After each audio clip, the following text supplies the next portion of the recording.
tine Funny Bird. Sper că o să vă placă, deci hai să începem.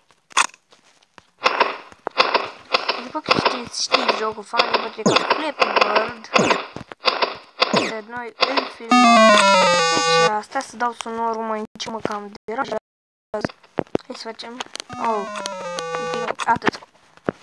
Deci haideți să vedem cât putem să facem maxim.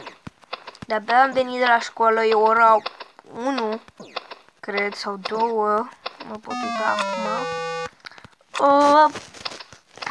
Trebuie să mă apuc de teme. Dacă vă întrebați de ce am ieșit la ora 1, că știți că orice copil este la 12 sau aia mai mare la mai târziu.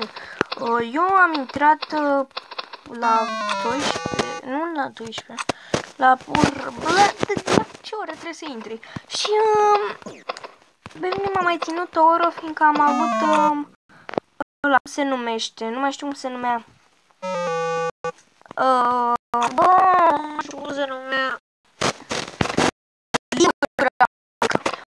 Eu trebuia să nu te-am filmat.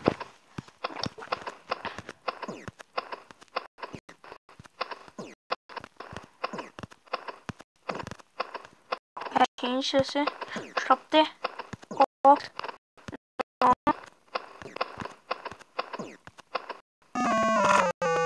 Următorul și am făcut.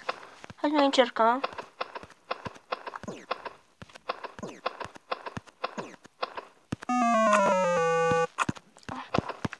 Hai mai încercăm. Vei reuși. Trebuie doar să te lovești cu ciocul. Pasăre, chioată ce ești. Pasăre, beată ce ești. Doar cu un singur ochi. Nu știi să zbori. Nu te-a învățat mama ta să zbori. Uite. Hai, putem să facem. De-aia am făcut în glumă chestia asta. Deci, da, iarăși un scor micuț. O să băgăm aferul în intro. Să știți. Deci da. Hai mai facem o dată sau de 2 ori. Hai mai facem de 3 ori atât.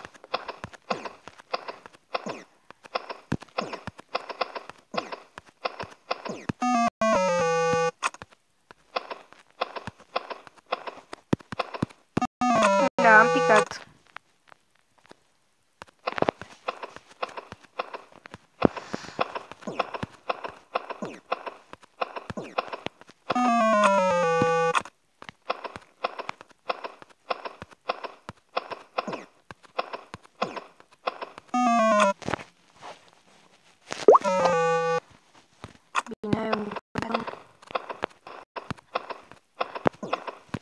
Am spus să stau să fie episodul 2.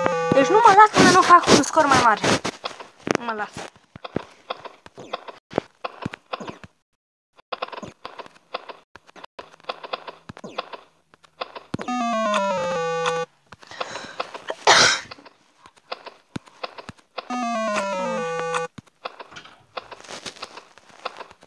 Da, mama e. Mai las-mă un pic că filmez. Ce filmezi? Flappy Bird. Funny Bird. F-U-N-N-Y Bird. Scuzați pentru că nu doar cu voi era unică în mea și trebuie să fac temele că nu mi le-am făcut. Am zis hai să filmez acum. Deci bine asta e ultima oară.